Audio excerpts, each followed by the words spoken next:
O texto dessa semana, continuando aí a nossa estrada dentro do livro de Efésios, ele volta a uma questão de oração de Paulo. Se a gente reparar toda a estrutura da lição dessa semana, ela descreve um processo de oração. Essa oração está dividida em dois pacotes, em dois elementos, e para isso, abre lá, qual é o texto base da lição dessa semana, só para ver se o pessoal acompanhou a lição.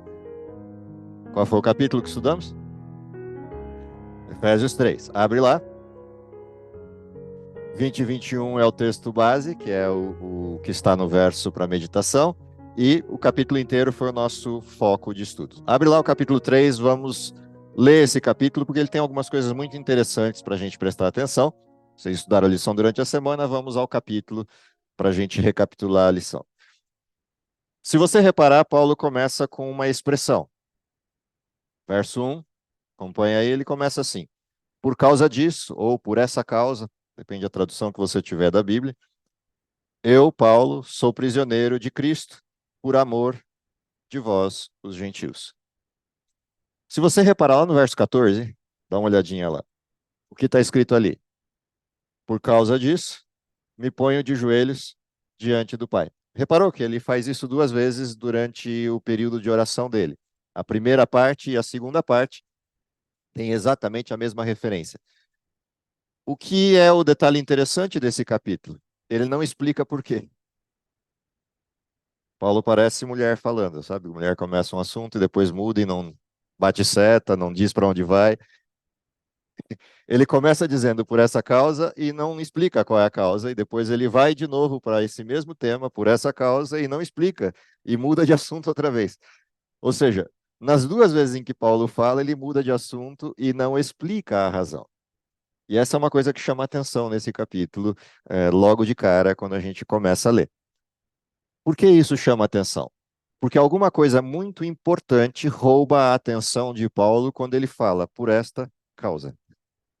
Ou seja, ele sabe do que está falando, Paulo não está perdido.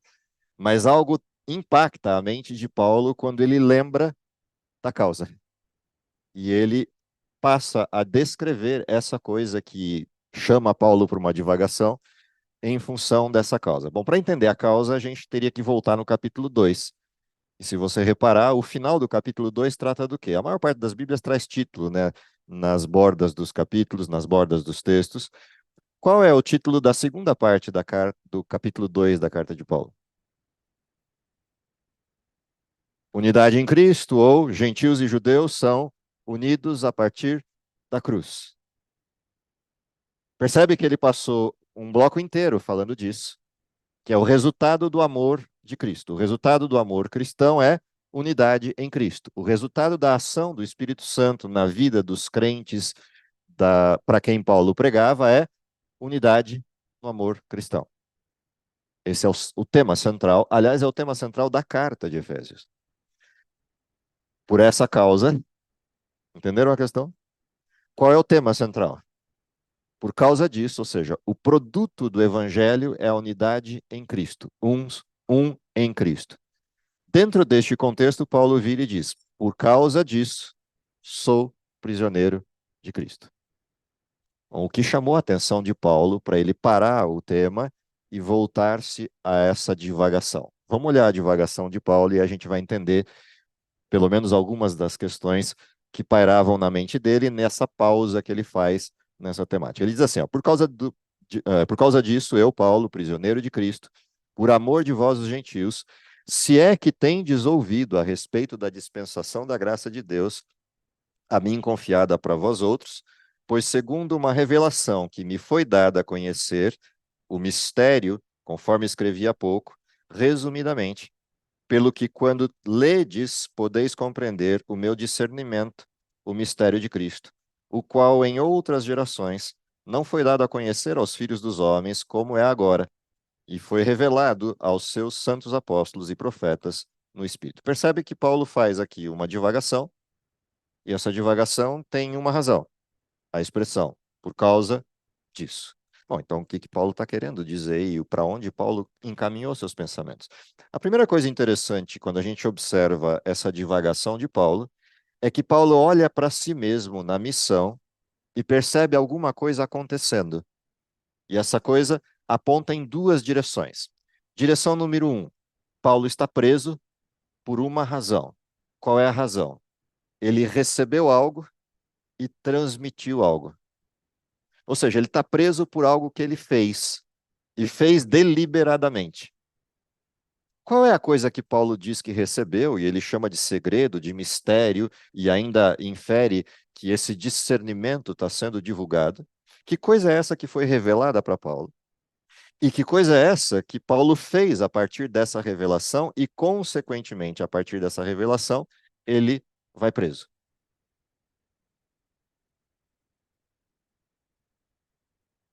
Na realidade, se você olhar o desenho, Paulo não está preso por isso, porque não é a primeira vez que ele está preso.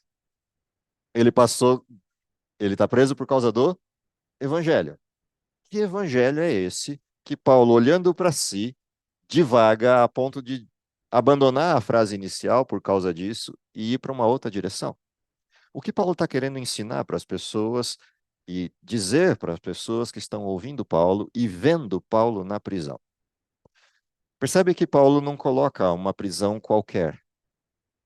Ele adjetiva essa prisão. Eu estou preso em Cristo ou por causa de Cristo.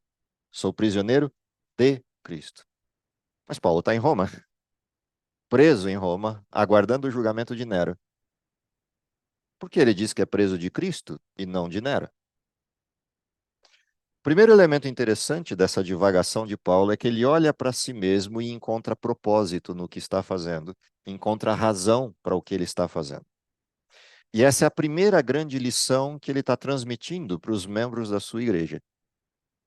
Qualquer um que olhasse para Paulo iria olhar para Paulo a partir da prisão. Paulo está preso em Roma, está sofrendo, e a dúvida poderia pairar na mente das pessoas. Como é que é possível Paulo ser verdadeiro, a missão ser verdadeira e Paulo estar preso? E num momento ele freia esse tipo de pensamento e desloca toda a atenção das pessoas para a questão importante. Eu não sou preso de Roma, eu estou preso em Jesus. Ou seja, o que acontece ao redor não importa. O que importa é o que acontece dentro. Estou preso em Cristo, prisioneiro de Cristo. Ao olhar para isso, Paulo desloca a atenção para outra questão. Isso é um privilégio. Afinal de contas, foi revelado para mim um mistério, e esse mistério está sendo transmitido para vocês. Ou seja, é um mistério, mas não é um mistério. Ou seja, é um mistério, mas não está escondido. É um mistério por outra razão. E essa razão só vai aparecer no fim da oração de Paulo. Esse mistério que foi revelado, Paulo olha para si mesmo e diz: Eu não sou digno deste mistério. E não fui eu quem criei a mensagem. Ou seja, isso me foi revelado, me foi concedido com uma missão. Não guarde para você. Qual é o mistério? O mistério é o mistério da graça, que está espelhado aqui em que dimensão? A graça a todos. É o que estava no capítulo 2. Por isso ele começou o texto por esta razão. Essa graça que lhe foi revelada é uma graça que diz que todos estão debaixo da graça e não há ninguém que escape dela. Ou seja, a misericórdia de Deus atinge todos, a todos, em quaisquer circunstâncias, com um propósito. E aqui está o mistério. Qual é o propósito? Que todos sejam um. Que todos sejam salvos, mas que todos sejam um. Este é o mistério. E é para este mistério que Paulo começa a apontar a sua explicação. O que é interessante nesse apontamento de Paulo é que quando ele faz esse apontamento, ele começa a trazer algumas coisas à tona a respeito de si mesmo e a respeito da missão. Então, quando a gente olha para o propósito, Paulo encontra propósito naquilo que está acontecendo. Ou seja, ele foca a nossa atenção ao fato de que qualquer um de nós que exista nesse mundo, para ter sentido a vida, é necessário que se encontre esse propósito. E Paulo sugere um propósito que é igual para todos. Que propósito é esse? O Evangelho. Ou seja, ainda que eu não saiba o meu propósito no sentido específico, há um propósito geral que, se eu me lançar a ele, eu descobrirei os meus propósitos específicos. Então, Paulo faz uma sugestão. Não fica perdendo tempo buscando o seu propósito individual. Aplique-se ao propósito geral, que o propósito individual vai aparecer no processo da missão. Entenderam a questão? Paulo está tirando a atenção da prisão e fazendo as pessoas enxergarem aquilo que de fato faz sentido. Paulo também não sabia qual era o seu propósito individual. A única coisa que ele sabia é a pergunta que ele recebeu: Paulo, Paulo, por que me persegues? Você é para mim um vaso escolhido. Ok, mas para quê? Na mente de Paulo, esse para quê, ele começa a conjecturar coisas que ele podia fazer. O que Deus faz? Pisa no freio, espera que vai aparecer. Apenas entenda que você foi separado para uma missão, e essa missão tem a ver com algo que eu te revelei. O evangelho é para todos. Ponto. Dentro desse contexto, olha como continua a descrição de Paulo nessa divagação. Ele diz assim: a saber que os gentios são coerdeiros, membros do mesmo corpo e coparticipantes da promessa em Cristo Jesus por meio do evangelho, do qual eu fui constituído ministro, conforme o dom da graça de Deus e a mim concedida segundo a força operante do seu poder, a mim, o menor de todos os santos. O que Paulo está dizendo aqui? Ele recebe e ele tem a obrigação de transmitir. Esse processo de receber e a obrigação de transmitir trouxe algumas implicações. Dentre essas implicações, a crença, ou seja, Paulo tinha que reconhecer que o evangelho é parte da sua própria transformação. Ou seja, o primeiro transformado com o evangelho é o próprio Paulo, de perseguidor a pregador. A segunda coisa que aparece na sequência disso é que isso não é feito por competências de Paulo. Ou seja, não é ele que é o sujeito competente a transmitir ou o sujeito competente para receber. Ele foi escolhido por alguém que tem a competência. Ele não tem. Portanto, ele não se orgulha disto, de ter recebido o evangelho. Ele se orgulha do quê? De poder participar da missão. Portanto, ele não olha para si como alguém capaz, ele olha para si como alguém que foi redimido. E essa é a lição que ele passa adiante. Quando ele passa adiante essa missão, ele diz: tem uma força que move isso, e essa força é o poder de Deus. E tem uma motivação que implica isso. Essa motivação é o amor de Deus. E, portanto, nessas duas estruturas, Paulo acesta o seu evangelho: o poder de Deus, o amor de Deus. Portanto, não há nada nele de que se vangloriar, toda a glória é de Deus. Quando ele olha para essas questões, e a gente volta à pergunta central: por causa disto, sou prisioneiro de Cristo. O que a gente percebe também? Que uma das implicações do Evangelho, uma das implicações diretas da proclamação do Evangelho, é o sofrimento. São as agruras do processo. E aí Paulo percebe que há um conflito acontecendo, e esse conflito excede a mera situação ou circunstância das pessoas. Esse conflito vai para bem além disso. E ele já havia pontuado isso quando falava das potestades do ar e quando falava dos inimigos de Deus. E agora na pele ele está sentindo ou sofrendo isso. E aí Paulo se dá conta de que existe algo bem mais amplo nesta questão. Quando ele se dá conta disso e descreve a sua prisão, ele coloca algo para aqueles que estão ouvindo. É um privilégio sofrer por Cristo.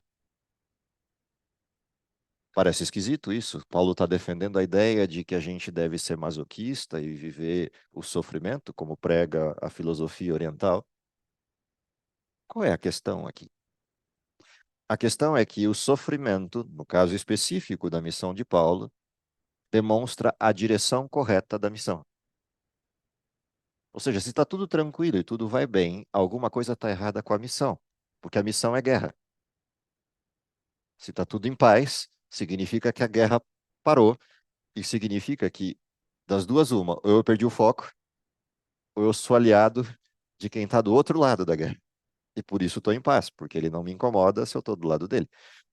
Essa é uma questão importante levantada aqui. Ou seja, a glória de Deus, a graça de Deus implicará sofrimento. E a essência dessa percepção está na pessoa central do Evangelho, o Cristo. Ou seja, quando Cristo vem ao mundo, a paz de Cristo acaba e a paz do mundo começa. O sofrimento de Cristo implica a paz fornecida ao mundo. E essa paz é diferente da paz que o mundo espera ter. Ou seja, há uma promessa feita por Deus, e essa promessa dentro do Evangelho é felicidade. Uma felicidade que não tem limitação, que não tem é, escopo de abrangência. Ela é absurdamente grande, ela é universal.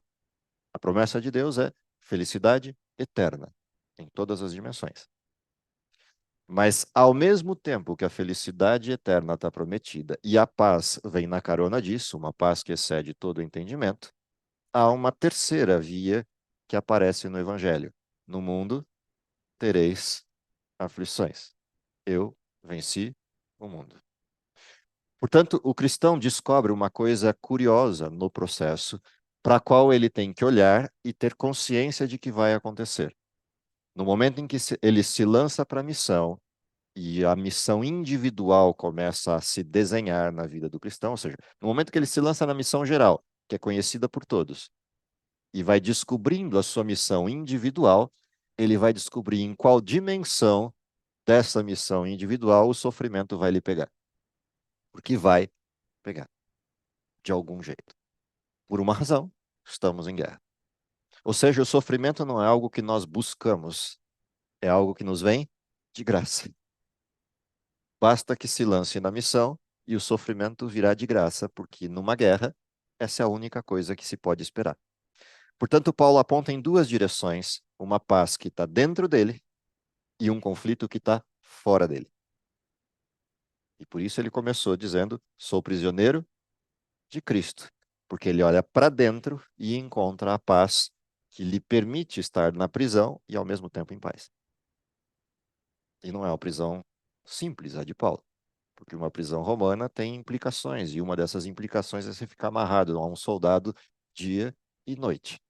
Ou seja, os soldados trocam a guarda, mas você está sempre amarrado o tempo inteiro. Apesar disso, o que Paulo faz? Ele desfoca disso, desfoca do soldado que está do lado, desfoca das condições da prisão e olha para o povo, para quem ele tem a responsabilidade de levar o evangelho que em segredo ele recebeu. E é interessante isso. Paulo pontua como segredo uma outra conta, e é uma outra coisa interessante dessa introdução. A quem ele atribui a recepção desse segredo? A todos os profetas que o antecederam. O que leva ao ponto de que Paulo não inventou o segredo. Paulo não criou uma mensagem, ele não é o iluminado que criou a mensagem. Ele é alguém que de graça recebeu, porque Deus, na sua plenitude, revelou a outros e ele teve a oportunidade de descobrir e receber. De descobrir porque estudou e de receber porque Deus o buscou. São duas coisas interessantes que aparecem nessa parte introdutória. Na sequência ainda dessa introdução, a partir do verso 8, que ele diz: a mim, o menor de todos os santos, me foi dada essa graça de pregar aos gentios o evangelho das insondáveis riquezas de Cristo e manifestar qual seja a dispensação do mistério, desde os séculos ocultos em Deus, que criou todas as coisas, para que pela igreja a multiforme sabedoria de Deus se torne conhecida agora e dos principados e potestades nos lugares celestiais, segundo o eterno propósito que estabeleceu em Cristo Jesus, nosso Senhor, pelo qual temos a ousadia e acesso com confiança mediante a fé nele. Portanto, vos peço que não desfaleçais nas minhas tribulações por vós. Por isso, ou pois isso, nessas condições, vemos o quê? A glória de Deus. Olha que coisa interessante Paulo está fazendo aqui. Ele começa dizendo que ele foi escolhido por Deus como sendo o menor dos santos. Em outros textos, vocês encontram Paulo dizendo: dos pecadores eu sou o pior, o principal, o mais nefasto. O que Paulo está dizendo para aqueles que ouvem Paulo? Lembra, Paulo está pregando a gentios. Como os gentios eram considerados nesse tempo de Paulo? Percebe que a gente tem um desenho judaico de olhar os gentios. Os gentios são pária, não têm salvação, são imundos, etc. Mas não eram só os judeus que viam os gentios assim. Lembra, Paulo era romano e grego. Romano por nascimento, grego por educação. Como é que os gregos viam os povos não gregos? Bárbaros. Lembra? Os gregos chegavam a dizer que qualquer pessoa até pode ter acesso à verdade, mas qualquer verdade que possa ser compreendida por alguém que não seja grego pressupõe um grego que lhe explique. Assim viam os gregos quaisquer que não fossem gregos. Como é que os romanos viam os não romanos? Do mesmo jeito, não eram gente, eram animais. Ou seja, os povos daquela época tinham por natureza olhar para os estrangeiros assim. Então, os judeus olharem os gentios dessa forma não era algo não comum ou algo incomum. Era algo comum em todas as nações da época. Quando Paulo coloca que ele tem um ministério, e esse ministério é a graça para com os gentios e o evangelho para com todos, o que Paulo está dizendo? Toda essa visão de dilaceração da humanidade, de segmentarismo da humanidade, ela caminha na mão contrária de Deus. E a graça que me foi dada foi comunicar a todos que Deus quer todos como uma só família, completa, de A a Z, em todas as questões. O conhecimento, os relacionamentos, a estrutura inteira que o evangelho abarca. Outra coisa que Paulo coloca aqui nessa segunda parte é que ele concentra essa estrutura em algo. Ele diz assim: a multiforme sabedoria de Deus. Essa palavra é uma palavra interessante no texto. Multiforme é uma palavra que tem a ver com polícromo ou policromia. Ou seja, não há. Pensa no espectro de cores, né? Passa a luz, bate uma estrutura de vidro, como um diamante ou algo do gênero, e um prisma que sai do outro lado. A ideia aqui da palavra é exatamente essa, esse multiforme. Ou seja, o que que essa palavra tem a ver com o que Paulo quer dizer aqui? Para quem é dada a sabedoria de Deus? Lembra que Paulo ora para que todos cheguem à sabedoria de Deus. Para quem é dada? Todos. Por que ele usa essa palavra que tem a ver com multiforme ou policromia? Não importa qual é a cor da pele, qual é a nacionalidade, qual é a idade, qual é a condição social, qual é a condição geral no sentido de salvação ou pecado. A multiforme sabedoria de Deus está disponível para todos. Não existe separação no reino de Deus. A separação no reino de Deus se dá por um outro paradigma. Quem quer Deus ou quem rejeita Deus. Qualquer um pode querer a Deus e qualquer um pode rejeitar a Deus. Portanto, a sabedoria de Deus está disponível para todos. É uma outra coisa interessantíssima do jogo de palavras que Paulo faz aqui. Outra coisa interessante quando a gente olha a sequência disso é que Paulo, ao se colocar como alguém não digno ou como alguém indigno do processo e colocar toda a glória em Deus e toda a essência do evangelho em Cristo, ele se esconde atrás do evangelho para que não seja visto Paulo, mas seja visto o Cristo que vive em Paulo. E essa é uma outra coisa fantástica dessa declaração. Ou seja, é como se a gente voltasse no tempo dos pregadores antigos. Tem alguns muito interessantes que retratam esse tipo de coisa, de você esconder-se atrás de Cristo, ou algumas ilustrações da própria história. Se a gente lembrar, há alguns escritores de poemas famosos ou autores de músicas famosos que, ao ouvir sua própria estrutura, seu próprio poema ou sua própria música, depois de composta e interpretada por terceiros, olhava para isso e dizia: será que fui eu mesmo que escrevi isso? Fui eu mesmo quem fez isso?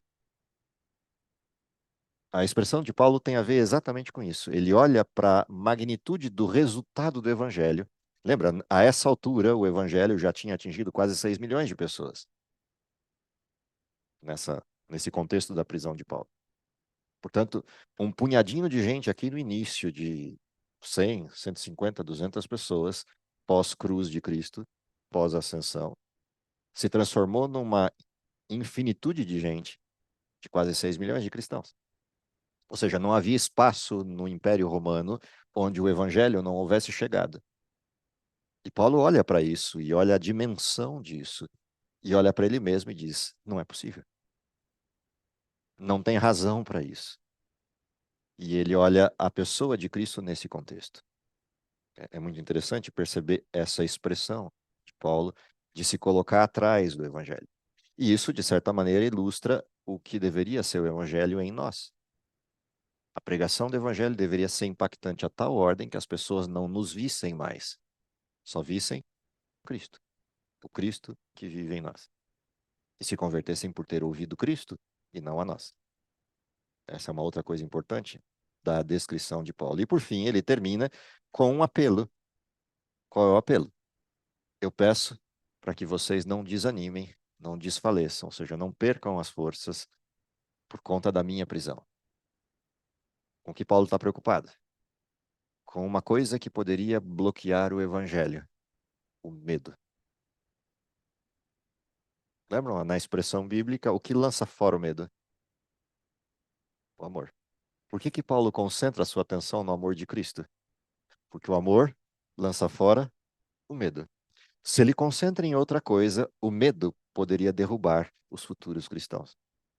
E se a gente lembrar o que acontece na sequência da história, nas perseguições do cristianismo e na intensificação dessas perseguições nos próximos anos, até perto do quarto século, eles necessitariam uma compreensão muito clara, uma vivência muito clara desse amor para suportar o que seriam as perseguições romanas dali para frente. Que não seria fácil, não foi fácil. Até o Edito de Constantino, que produz a paz, milhares, milhões de cristãos foram mortos. E se você olhar todo o período medieval, idem. Portanto, Paulo concentra a atenção naquilo que de fato poderia lançar fora o medo. E a unidade resultante desse amor geraria nas pessoas a condição de suportar o que viria pela frente. Com foco na missão e com foco em Cristo. E aí Paulo para essa divagação e lembra que ele tinha proposto um assunto inicial e volta a esse assunto inicial. Verso 14. Por essa razão, me ponho de joelhos diante do Pai. E aí, divaga outra vez. E muda de tema, muda de assunto outra vez. Na divagação, a partir do verso 15, o que acontece? Ou seja, se a gente olha o desenho a partir do verso 15, de quem toma o nome, toda a família, tanto no céu como sobre a terra, para que, segundo a riqueza da sua glória, vos conceda que sejais fortalecidos com poder mediante o Espírito no homem interior. Olha o que está acontecendo aqui. Lembra, Paulo mudou, voltou ao assunto principal por essa causa. Eu me ajoelho e oro, mas aí ele muda de foco. Qual era a causa pela qual ele ajoelha e ora? A unidade na fé. Para onde ele aponta agora a sua nova parte da oração? Primeira coisa para onde ele aponta a sua parte nova da oração é de quem toma o nome de toda a família no céu e sobre a terra. A expressão que está aqui, me ponho de joelhos diante do Pai, se você olhar, dependendo da tradução que você vai ter, vai estar do Pai do nosso Senhor Jesus Cristo. O que Paulo está trazendo aqui à tona nesse momento? Para quem ele está orando? Quem é o Pai? Para quem Paulo está orando? Deus. Mas por que ele coloca o Pai do nosso Senhor Jesus Cristo? Por que esse foco no Pai com esta condição? Lembram de João 3,16? Que Deus amou o mundo de tal maneira que entregou seu Filho, seu único Filho, para que todo aquele que crê não pereça, mas tenha vida eterna. O que ele está dizendo sobre o Pai? O Pai é igual ao Filho. Normalmente a gente olha o contrário, né? O Filho é igual ao Pai. O que Paulo está fazendo? Está mostrando que o Pai é igual ao Filho. Portanto, qual é a dimensão do amor? Qual é o tamanho do amor? E quem é que detém esse amor? É fácil olhar o amor em Cristo, que foi o que ele focou na primeira parte da oração. Mas a gente, às vezes, esquece de focar o amor no Pai. Então, o que Paulo está dizendo? Aquele que rege todo o universo, aquele que é o Pai, é igual ao Filho. Ou seja, a graça está nos dois, a misericórdia está nos dois, o amor está nos dois. Porque a tendência era olhar o Pai como o detentor da justiça, das regras, do processo de julgamento, e o Filho como o redentor. E Paulo desfoca isso e olha, o Pai de todos é que quer todos os filhos debaixo de si. E é este o Pai que concede a todos uma questão, o sobrenome. Percebe como continua o texto? De quem toma o nome, toda a família, tanto no céu quanto na terra. Ou seja, ao colocar que ele ora para o Pai de Cristo, Cristo se torna seu irmão. E todos nós, irmãos em Cristo, herdamos um sobrenome. Qual é o sobrenome? O do Pai. Por isso, a unidade. É uma família só. É um único bloco, é um único grupo. E para onde ele aponta isso? Olha a sequência do texto.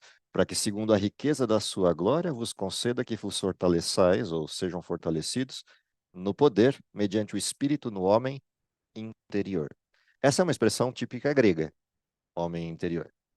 Para a gente entender o que isso significa, teria que voltar à filosofia grega para a gente entender a abordagem grega para isso. O homem interior, na filosofia grega, tem a ver com três estruturas: a razão, a consciência e a vontade. São os três elementos que constituem essa expressão homem interior na filosofia grega. Portanto, quando Paulo lança a mão de um termo grego, um termo da filosofia grega, para dizer para os seus interlocutores, que também são gregos, que eles vão ser fortalecidos mediante o Espírito no homem interior, que três coisas estão sendo modificadas pela presença de Cristo: a forma de pensar, a capacidade de discernir o certo e o errado, a consciência, e a vontade, que move o sujeito na direção correta. Ou seja, em outras palavras, o que Paulo está dizendo: vocês serão transformados por inteiro. Lembra da expressão aos Romanos, quando a gente olha Paulo falando, não vos conformeis com o presente século? O que ele diz na sequência?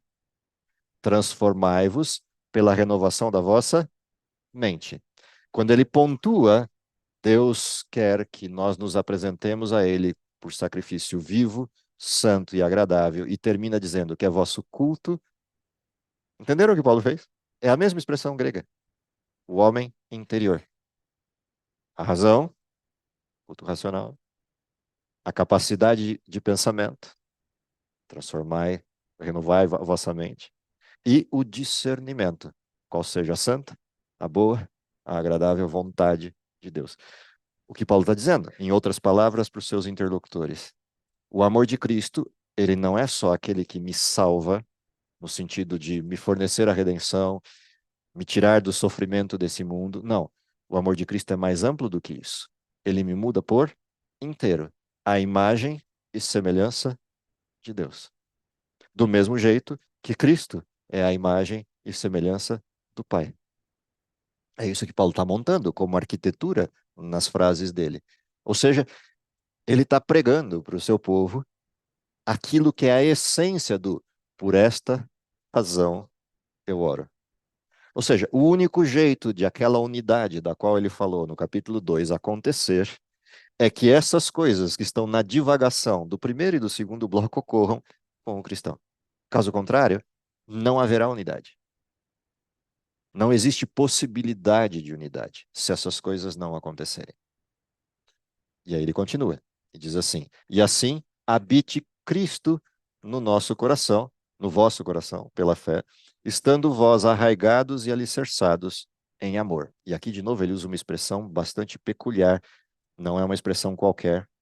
Quando ele fala habite Cristo, ele busca uma expressão que não é uma coisa circunstancial, ou seja, vai morar aí. A expressão habite que foi escolhida aqui é uma expressão que diz morada eterna.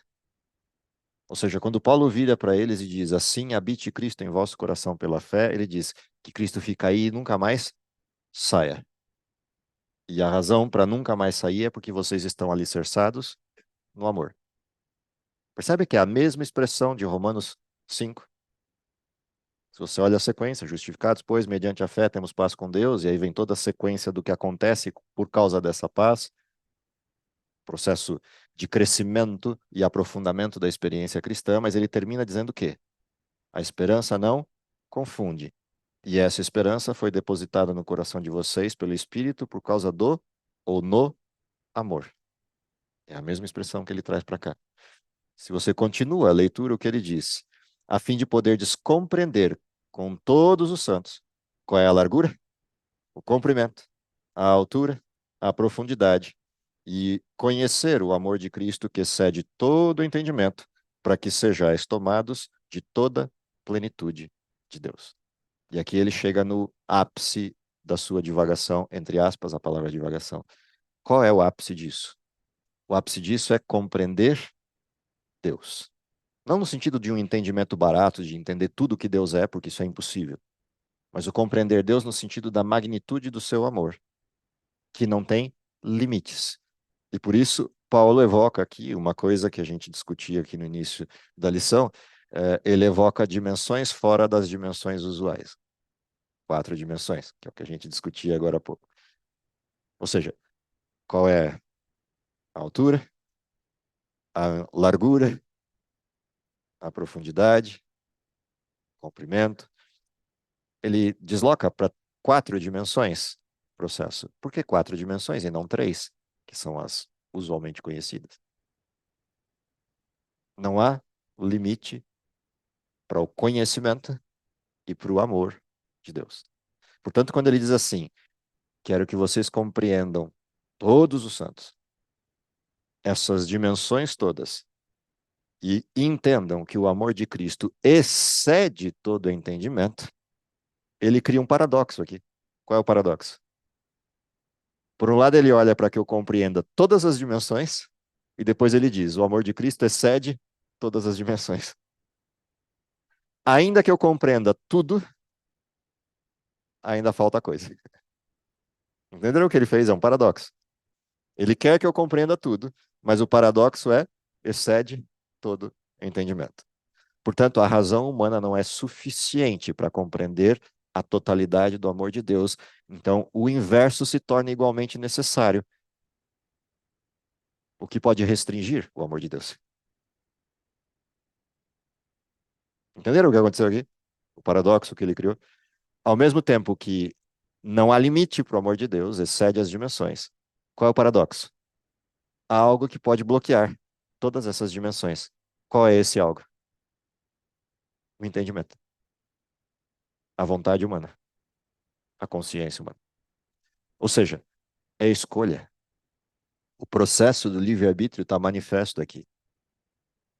Paulo ora para que as pessoas escolham o certo e busquem a compreensão daquilo que é incompreensível, porque aí serão plenas. Serão de fato seres humanos à semelhança de Deus. Mas o próprio ser humano é aquele que pode impedir isso, pelo exercício equivocado da vontade. Por isso, rogo-vos que vos apresenteis em sacrifício vivo, não vos conformeis com esse século e transformai-vos pela renovação da mente. O único empecilho para compreender Deus sou eu mesmo. Portanto, a produção daquilo que é o oposto à unidade, que é a desunião, tem uma causa. Qual é a causa? Eu mesmo, que é a única coisa que pode bloquear o amor de Deus, a minha vontade, a minha escolha, a minha decisão. Como é que ele termina? Ele termina dizendo: ora, aquele que é poderoso para fazer infinitamente mais de tudo aquilo que a gente possa pedir ou pensar, conforme o seu poder que opera em nós, a ele seja a glória, mas não só a glória, seja a igreja, mas não só a igreja, seja o todo do processo. Ou seja, quando ele olha para aquilo que Deus quer fazer e pode fazer em nós, por nós, o que ele diz? Não tem outra coisa a dizer a não ser glória a Deus. E como é que ele termina? Em Cristo Jesus, por todas as gerações e para todo sempre. Amém. Ou seja, qual é a razão da glória? A razão da glória é o Filho. Lembram Jesus na oração? João 17. O que ele diz lá? Chegou a hora. Glorifica o teu filho. O que Paulo está dizendo aqui? O que ele está resgatando aqui? O amor de Deus manifesto no Filho é a glória de Deus. Ou seja, no que nós temos que nos gloriar, no que temos que buscar o ato de dar glória. Paulo dá duas dimensões para isso. Uma dimensão ele chama de graça, a outra ele chama de tribulação. E ele se gloria nessas duas coisas. No poder e graça imenso de Deus, que deu o Filho, e na tribulação desse Filho, no momento em que ele nos permite participar um pedacinho dessa tribulação para entender o que significa amar aos outros. Ou seja, a tribulação não é algo que eu participo por mim mesmo. Tribulação só faz sentido quando é tribulação pelo outro. Essa é a dimensão do Evangelho, dessa divagação, entre aspas, de Paulo. Ou seja, o impacto do amor de Deus é tão grande em Paulo que ele começa a dizer algo racional por esta razão, mas não consegue ficar preso a isso e volta a algo que excede toda a razão, o amor infinito de Deus. Que essa seja de fato a nossa percepção do amor de Deus, e aí sim, o verso central de memorização dessa semana faz todo o sentido, no que diz respeito à largura, à profundidade, à altura, ao comprimento desse amor incomensurável de Deus. Que Deus nos abençoe com isso e que esse seja o evangelho de fato a ser levado ao mundo. É o meu desejo para vocês e para mim. Vamos orar? Querido Pai, está nos céus, te agradecemos pelo dom da vida, te agradecemos pelo dom maravilhoso da pessoa de Cristo, que não só nos fornece a redenção, mas uma dimensão nova pela qual e na qual podemos viver. Dá, Senhor, que esse evangelho invada o nosso coração a tal ponto que não fique restrito a ele, mas se espalhe pelo mundo como um convite para que todos pertençam à família de Deus. Dá, Senhor, que possamos manifestar na unidade em Cristo a real presença de Cristo em nós. É o que lhe pedimos por Jesus. Amém.